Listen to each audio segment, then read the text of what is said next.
This is The Bottom Line with Bonnie Moore. Hello there, and a very warm welcome to your program with your host, Bonnie Moore. Today, we shall be having on set the trailblazer of modern education in Cameroon, a business entrepreneur, a visionary, a philanthropist, and most importantly, perhaps, the chief executive officer of Capital Care in the United States of America. Mr. Paul Tizibong Atang, you are welcome to the program. Thank you very much. Good morning. Do all what I've said before actually tie in with your personality? Does that describe you as the person that you sit in front of me now? How can I say it? I'm just Paul Tizibong Atang. And you've outlined what I do and what I've been doing.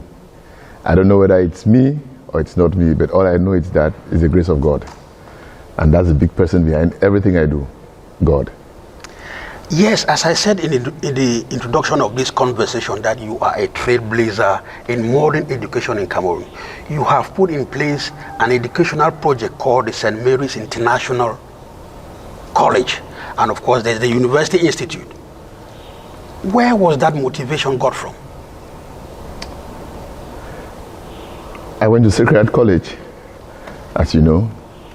And as we all know, it's the leading institution in Cameroon and probably in most of Africa.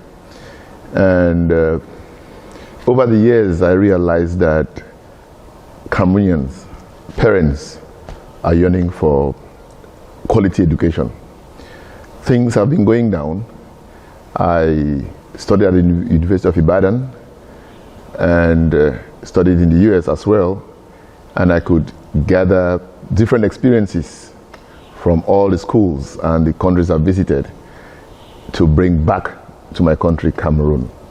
Now, with this need of parents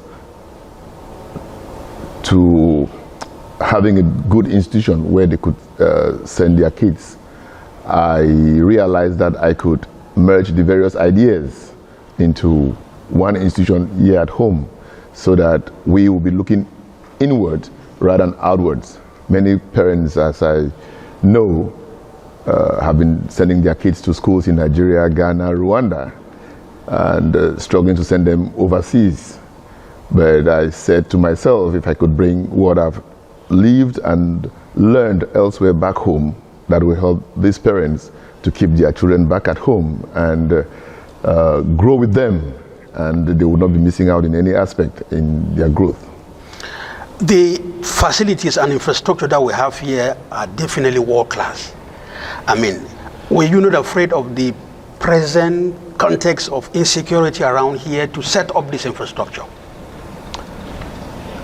I was not afraid, first, because I believe that when people see good things, they will support it.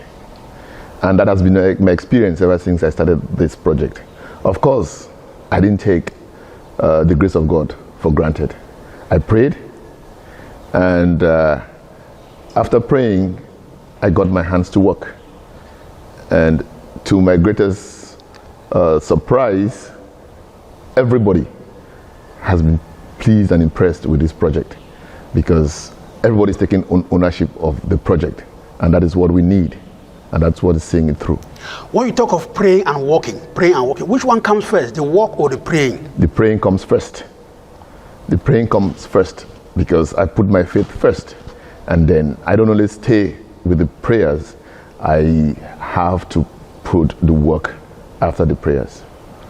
As a philanthropist, you have donated life-saving medical equipment to the St. Blaise Catholic Hospital in Bamenda. Was there a reason for you doing that as a philanthropist? I was disappointed to learn that Monsignor Lafon died because there was lack of, I think, oxygen, something like that, something which is very basic. So when I learned about that, I said to myself, if I could provide such a basic thing, it could save at least a life. And that is what drove me into acquiring that and a few other equipment to the hospital. I would not really call myself a philanthropist. I am just a channel through which God uses me to help his people. Yes, but when you look, let me be honest with you, the Archbishop of the Bamenda Metropolitan Cathedral is very proud of you, because he actually, in one of my interviews with me, he said, if everybody was like you, Cameroon would have been a different place. How do you say, what do you say to that? Well, if His Grace is proud of me, I feel very honored. And I thank Him for that, and I beg Him to continuously pray for me, because that's what I need. I will turn around and I'll say the same thing. This project has brought to me, or has shown me, many, many Cameroonians who really, really have a good will. They have gone out of their way to make sure that this project comes to where it is today. I could tell you many people, from the Director of Custom, Mr. Edwin Fongod, who within no time, when he got the application for exoneration, signed it. I could even tell you about His Excellency, the Prime Minister, John Gute, who received me in his office and continuously said, call this a peace project. I could tell you so many Cameroonians, the Minister of Secondary Education, Professor Nalova, so many Cameroonians. The Deputy Secretary General of the Presidency, Paul Elung. Mr. Elung Paul, the Deputy Secretary General of the Presidency, who really, really loves this project and will go out of his way to make sure that it is a success. The Governor of the Southwest Province, many, many Cameroonians at home and abroad. And we just needed somebody to go against the wave, to come with something, and then many others are following. And I'm sure there are others who are looking at such a project and coming up with something. It's a beautiful country. Mr. Atang, you are also the Chief Executive Officer of Capital Care, Inc., a renowned healthcare provider in the District of Columbia and Maryland that employs over 600 Africans and African Americans. How do you manage that one, and how did you create that company? When I went to the US back in 1999 as an economist with the International Monetary Fund, I saw it as an opportunity to get into the world and get myself into a position whereby I could assist as many people as possible. So I worked with the IMF for 5.5 years, and to me it was a bit redundant. I wasn't really as creative as I thought I could be. So after 5.5 years, I made the bold decision of resigning against the wishes of my family and my friends. Many people, they will not buy that idea for you resigning. They did not. My family in particular was really like, what are you doing? And I was the one feeling it, because I wasn't able to express myself as I could. So I left, and I got into I had several ideas of businesses which I could start, and I did many of them, and they failed, but I kept on pushing, because as a man, as a family man, I needed to put bread on the table. So that fact that I had in my mind that I had to put the bread on the table kept me going on and on. I prayed and I kept on until when I got to the business which I have now. That was about 17 years ago. It was a breakthrough, and breakthrough again, because I would say the grace of God, somebody I never knew, an African American, who believed in my anxiety and gave me the first set of people to take care of, which I grabbed, and with my ethics and my upbringing, I took it full scale, and from then there's been no looking back. You constantly refer to your upbringing, your ethics all the time when we're talking. Are you saying that this is what has actually shaped your life and put you where you are today? Absolutely, yes. My experiences growing up has made me the person I am today. I actually know, and I can say that with confidence, how many people in the society feel, because I went through all those experiences. And it had always been my intention to correct many of the things which I went through in life as I was growing and that I didn't like. So I know what it is to suffer. Yes, as a prominent business person in Cameroon, you operate facilities in the tourism sector in Bonamusa, the Bonaprizo, Douala and Dragash in Yaoundé. For the tourism sector, what motivated you to get into the tourism sector with these plushy apartments that we have spread in Douala and Yaoundé? As I said, my experiences around the world made me realize that I could bring those things back to Cameroon. I lived in the US, I've traveled to many Western European countries, and I've stayed in various apartments there, and I came to the realization that we can also in Cameroon bring such facilities that people would actually love to live in. So, and that's why if you go to any of my apartments, I try to put it up to the standards that you would see in the West. And the feedback you've been getting from your customers? Excellent. Many of them are telling me that when they heard or they saw it, they never knew it was in Cameroon. Like what they are saying about this school. You know, people think it's a 3D internet creation, but when they come here, they say it's real. And the reality on the ground is that when they see you, they cannot identify with the structure. They still say there is somebody behind. And they are right. That somebody behind is God. Back to the St. Mary International College that you are about to inaugurate, or have you already commissioned? Because we still want to know how it is operating. The infrastructure is of world class, as I said before. There's a chapel, a football field, basketball court, gymnasium, etc., etc. That must have cost you a lot of money. And where did you get the funding from? There's not only a chapel, we are also putting up a mosque. Because no matter how you call it, we believe in a God. I call him God, others say Allah, others say Buddha, but there is a God. So just that correction, we are also adding a chapel. Okay. Now, the funding came from my personal savings. Over the years, it's an ambition which I've had, and so I worked towards it. I don't live an expensive life. I live a very modest and moderate life. And so that enables me to have a lot of savings. And I'm the kind of person that before I engage in any venture, I make sure I have the resources to carry it through with a little bit of allowances just in case things happen. Are you saying that you did not get loans or grants from the banks? I never. Because I absolutely do not. I'm an economist. I don't really believe in taking loans. Some say that's bad economics, but I say it's good economics, because once you take a loan, you're under pressure to pay it back, and so you do things not the right way, or you take not the right clients or students.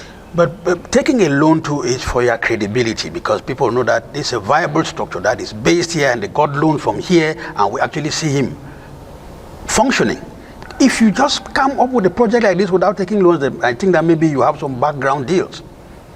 Well, like I told you, I went to the US and started working with the IMF, and I've always had people I grew up with will know that ever since I was in high school, I am the kind of person that doesn't just waste money. Yeah. I save a lot for the future, and like I said, my upbringing enabled me be what I am today. Yes, I was talking about the institute being commissioned or preparing to commission it. Which one? Is it already officially commissioned, or is this year that is going official? The school begins this September. However, April 26th of this year, His Excellency, the Governor of the Southwest Province, did the Southwest launching. region, let me have it. Southwest region, I beg your pardon. Southwest region. Southwest region commissioned or launched this institution. He represented His Excellency, the Prime Minister, and so that is when it was launched. And Her Excellency, the Minister of Secondary Education, visited to make sure that everything was in place and in order a few weeks So after officially, that. we start this September this year. Yes, officially we are going operational this September. And the University Institute is still to follow suit. But we know that there are some basic tenets in opening a university that must be followed. And I want to cite some to see whether you've actually complied with that. We talked of a mission statement. You define your educational philosophy of the institution. Is that done already? As a matter of fact, we have both the authorization to create and to open already. Every document is there. It went through the right channels, the Minister of Higher Education, the Prime Minister's office, and everything was approved a few months ago. I don't really like to rush things. I could have, this college section could have opened it since last year that I had the authorization to create and to open. But I'm the kind of person who takes his time to do something and do it well. So I did not rush.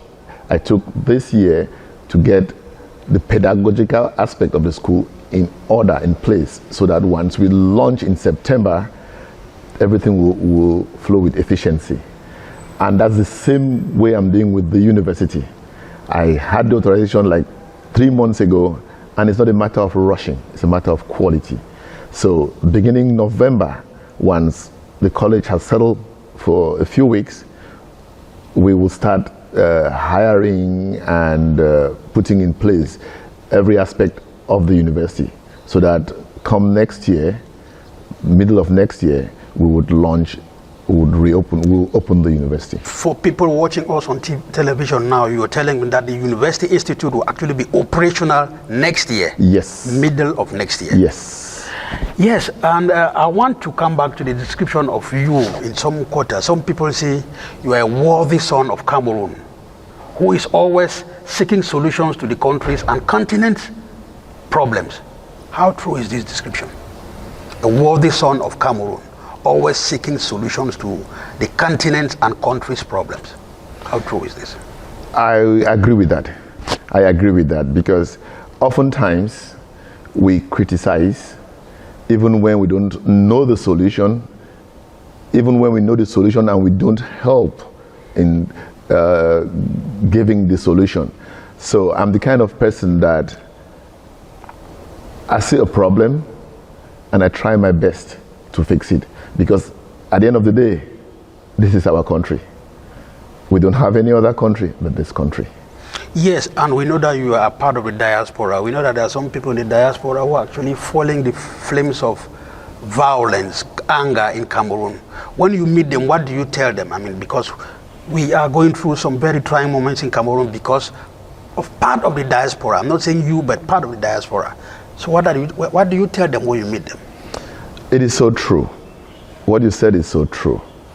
It's rather unfortunate that many people in the diaspora are doing what you just said, and they are playing with the ignorance of many people back at home. I hope and I pray, like I tell these people in the US and Europe, I say, you are in the comfort of another man's land. Your kids are going to school. You are living a luxurious life. Meanwhile, you are not an island. You didn't come from nowhere. From nowhere, You right. came from somewhere, and you have your roots. It doesn't help you to play on the ignorance of the people back home. Rather than, we have problems in Cameroon, which is true, like anywhere else on earth. But the way we are going about trying to fix the problems is not the appropriate way. It's good to pick out the problems, but let's see how we can solve it. And that's what I tell them. I said, yes. And both sides are to blame for this situation. Both sides, that's the government. On the ground, the government and the guys. Yes, both sides are to blame. And I'm just hoping and praying that sooner than later, we would both realize that that is the problem, and this is how together we can fix it. Yes, but the good news coming from the US is that for the past couple of years now, the information that we used to get in the social media is not as viral as it was before. It is like the climate, it is actually coming down to, and people are beginning to understand that they cannot be using the social media to fan the flames of violence back home. Is that your understanding too? Yes, and that's a reflection of also what is happening back at home also. People are starting to realize that they've been used for a long time in the wrong way. And so people are taking their rightful position now. But I'm hoping that sooner than later, all parties will sit, agree, and talk. Yes, I was coming to that. I mean, if you were asked, how can we get that sustainable peace that all of us are clamoring for? What can be done for us to have that sustainable peace? What I will say, which I've always been thinking about, is that there should be genuine dialogue. The president should be said that nobody will be punished at the end of the day.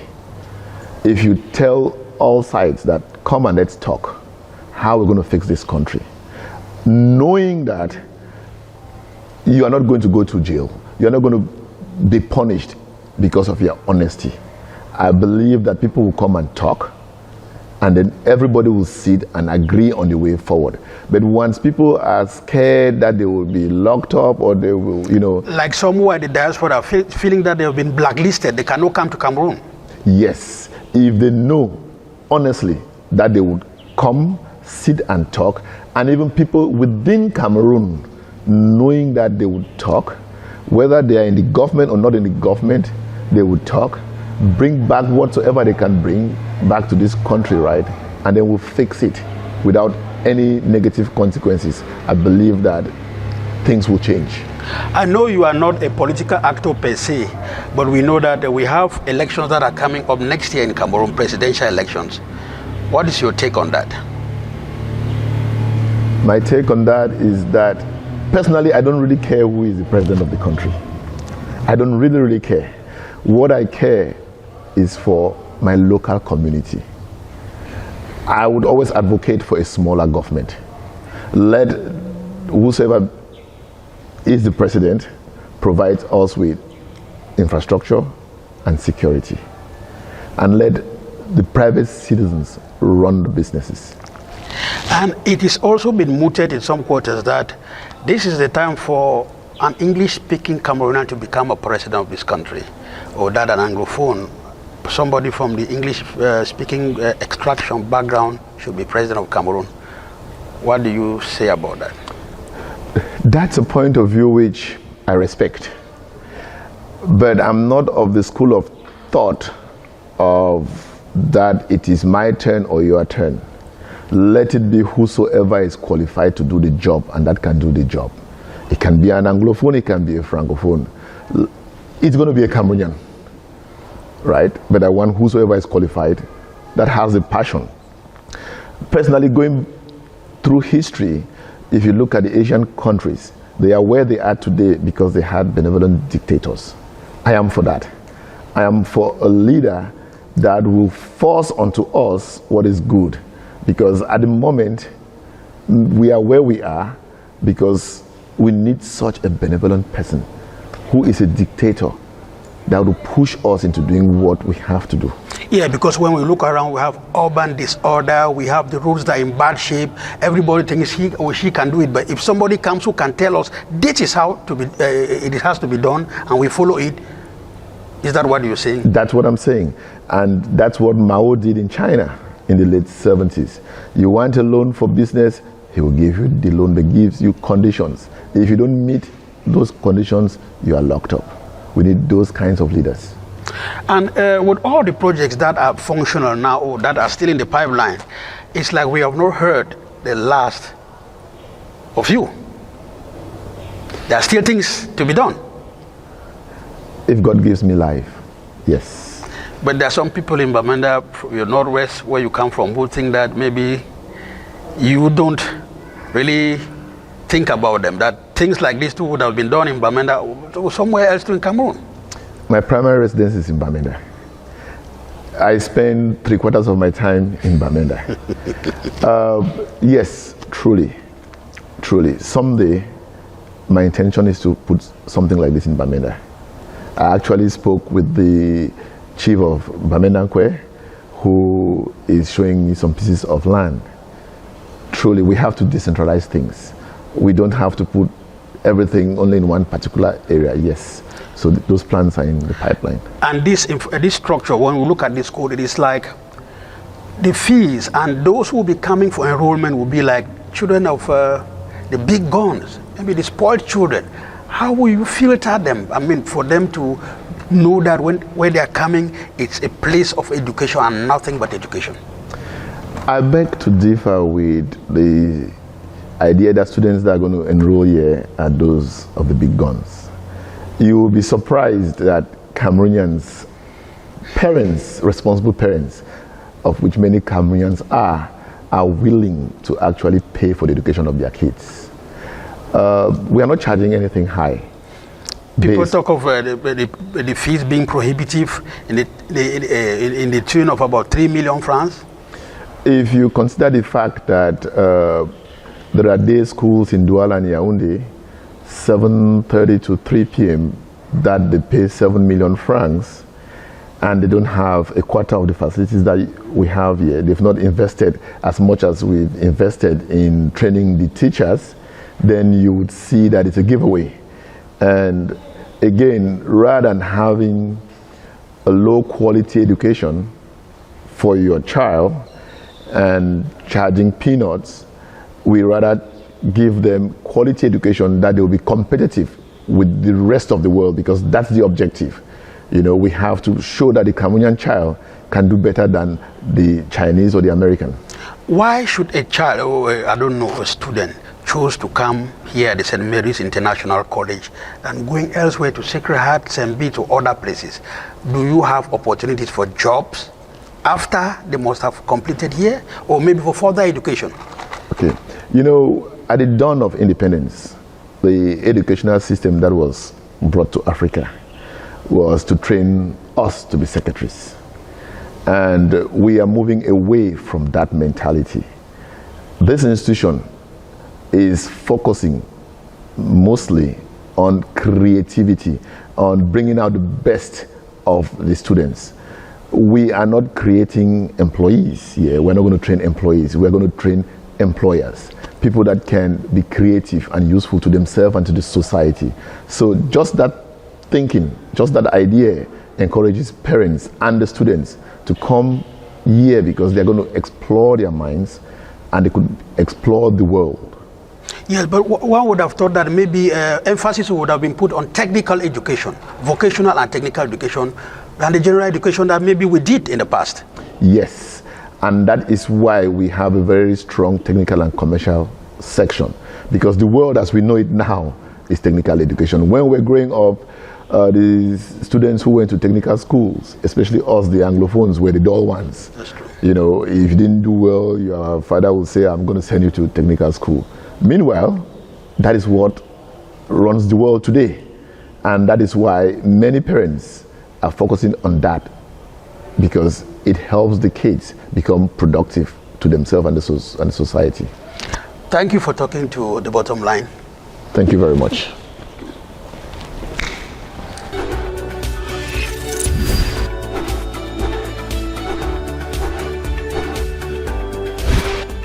This is The Bottom Line with Onimwa.